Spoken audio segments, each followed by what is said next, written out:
Halo will forever be a game that changed my life.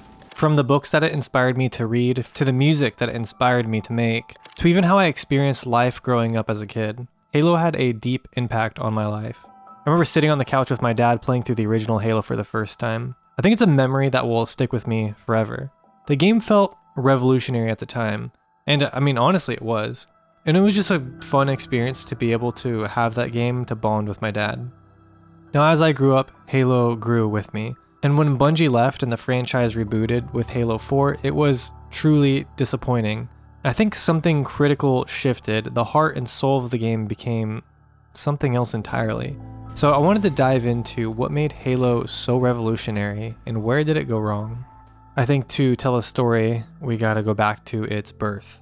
Halo was conceptualized in 1997 by Bungie. The developers at the time have already created a game called Marathon. It was a first-person shooter about fighting aliens on a company ship. Halo was supposed to be its spiritual successor, but it started differently. With RTS games at the time flooding the market, Halo began as a real-time strategy game for Macs, before eventually becoming a first-person shooter. Microsoft noticed the potentials of these developers, and they acquired Bungie, and they developed the game for the original Xbox. Now after about 4 years, Halo Combat Evolved was born. Now what exactly made this game great? I think to start, Halo arrived at the perfect time. It was the first to combine smooth, exciting gameplay with deep science fiction story. And while Call of Duty at the time had fast gunplay, Halo's slower pace and beautiful scenery and memorable aesthetics truly evolved the genre. I actually thought that Call of Duty came out before Halo, but Halo came out in 2001 and the original Call of Duty came out in 2003. Now let's go dive into what made this game so damn good. Now, I think with most things, we gotta start with the audio, the score. The score of this game was, I think, unforgettable. The composer, Martin O'Donnell, created the theme to this game in just 3 days. The story goes that he was in his car when a Gregorian chant idea hit him. And somehow he decided to combine Gregorian chants with tribal drums and synthetic instruments, and all of it combined to be a true work of art. I think we just need to sit back and appreciate just how Halo used the music, how it would hype you up when the combat started and then let you breathe during the exploration. It made you feel like you were a part of the world in a way that few games can achieve. Next, I want to dive into the aesthetic. I mean, just look at this. The artistic design was cutting edge at the time.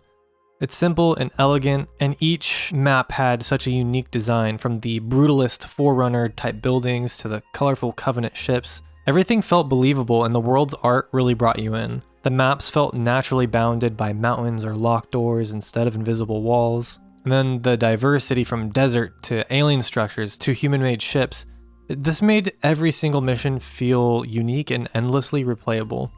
And it just keeps getting better because the story of Halo is probably one of the best science fiction stories I've ever played through.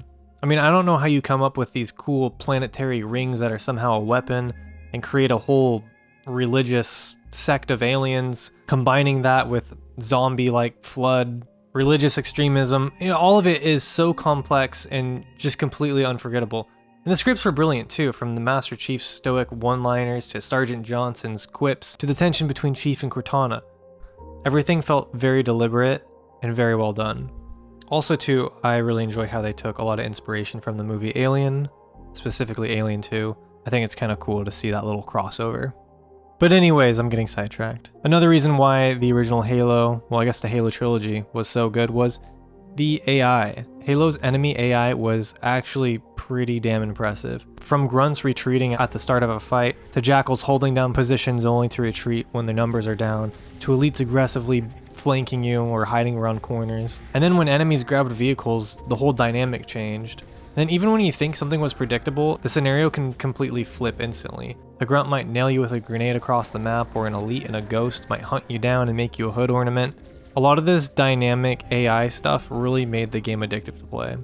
I mean, Halo's enemy AI just felt unbelievably real. Even to this day, it's some of the best I've seen.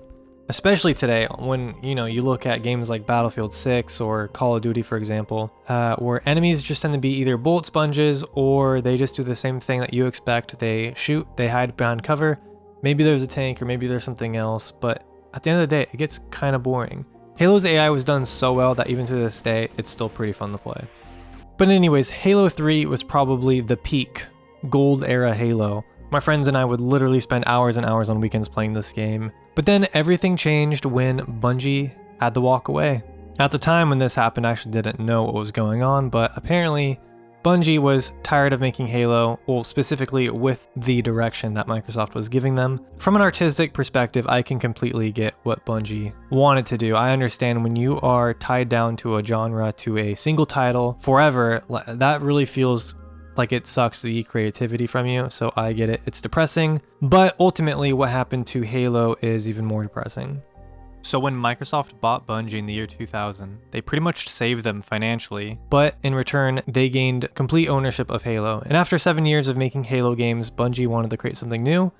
And in 2007, after Halo 3 was launched, they made a deal. Bungie would become independent, and Microsoft would keep the rights to Halo, and Bungie would make 2 more final games, ODST and Reach. And to deal with this, handover transfer, Microsoft created 343 Industries to continue the franchise. And ironically, they got this name from the character 343 Guilty Spark, who is notorious for betraying Master Chief. Kind of ironic. Now, from what it seems like, 343 was trying too hard to be different. Halo 4 dropped in 2012, and something just felt completely off. The game looked gorgeous. It dove deep into the lore between Master Chief and Cortana's relationship in a way that Bungie touched on but never deeply explored. Watching Chief trying to save Cortana from rampancy was genuinely an interesting take on the Halo franchise, but I still think it falls really short of the other 3 games. I mean, how can you compare, these religious zealots, the Covenant, trying to activate some universal nuclear bomb to destroy the horrors, which are the Flood? That's just such a crazy story that, I feel like Halo 4, just barely scratches the surface of how cool those 3 stories were. But anyways, it was an okay game. I would give it a 5 out of 10. But besides the story, I think we also have to talk about the gameplay, and this is where problems really started to arise. I think 343 really tried to make Halo more like Call of Duty, especially in the realm of multiplayer. Sprint became standard, loadouts replaced equal starts, ordnance drops replaced some of the weapons that would spawn around the map. And yet these changes made the game feel faster, but it also made the game feel less like Halo.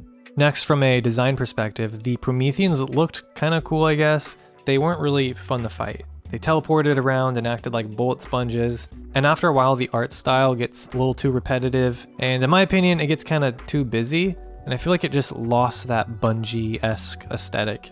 Even the sound design wasn't great either. The Warthog literally sounds like a blender hooked up to a V8. Then Halo 5 Guardians happened in 2015 and things only got worse. Now, I think the main issue with Halo 5 was, I don't think any of us had any clue what was going on. Well, that is unless you played Halo Spartan Ops or read the books or listened to the podcast and read through all the blog posts that 343 has posted. You probably had no clue what was going on either. The Halo trilogy that Bungie created, you could literally just play through the game and get 99% of what's going on without having to read any of the books or whatever that was out. Halo 5, you had no clue what was happening, why these elites had Halsey, why she was missing an arm, and who the red and blue team are. You don't even know why this even matters. So in my opinion, I feel like that sucks, and I legit don't remember a single thing about this game. I literally just had to look it up to just kind of get a refresher of what happened, and I'm like, yeah, well, this doesn't make any sense. And then Halo Infinite came out, and they were so close, but yet so far. When I first saw the Halo Infinite trailer, I was actually so stoked. And then the internet completely roasted the brutes during the Microsoft gameplay reveal thing.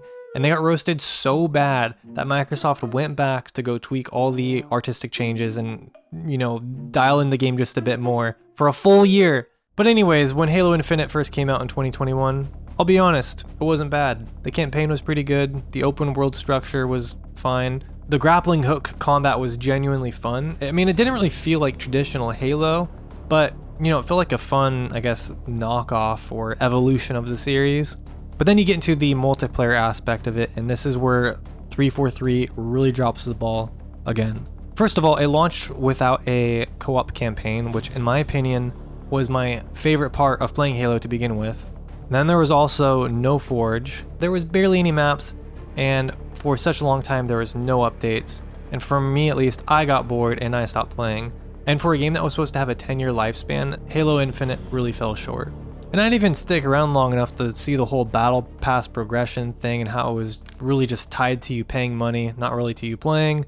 The customizations were all paywalled. Meanwhile, the old Halos let you pick your own armor that you want and you could select whatever color you want, all for free. It just kind of really showed like the whole cash grab dynamic that they went to. But I mean, I get it. Games are expensive. I'm gonna try to be cool about it. I get it. Just kind of annoying. But despite what 343 Industries did to this franchise, I think Halo Infinite was probably their best attempt at making a Halo game. Now, I think if I can summarize what I think went wrong here, I think the main issue that most of us have with 343 Studios is the fact that the formula for a good Halo game is here. It exists.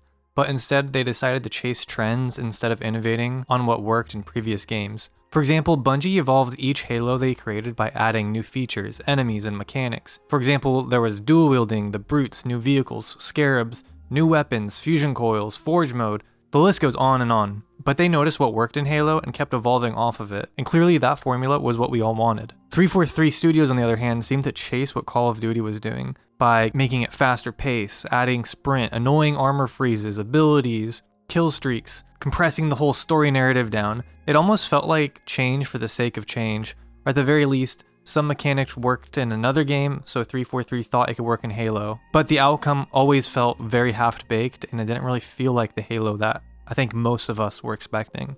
But anyways, the road ahead. What does the future of Halo look like? Well, in October of 2024, Microsoft announced that 343 Industries was rebranding to Halo Studios. They're also abandoning their Slipspace engine that they worked ever so hard on for the Unreal 5 engine. Also, too, what I find funny is they worked so hard on the Slipspace engine. I mean, that was really the main driver, I feel like, behind Halo Infinite. In fact, when you look at all the trailers, a lot of them just talk about how cool this Slipspace engine is going to be. And in my head, I'm like, are they trying to sell this engine? Like, what are they trying to do? Are they competing for like Unreal 5 territory, or like what's going on? Do they want to be a software company? Anyways, I just feel like it's a pretty big waste of money to develop that and then just completely ditch it. But I feel like at some point you got to cut your losses, right? And this move to Unreal Engine 5 is probably a good move because more studios know how to work on it. It's kind of like the industry standard almost at this point.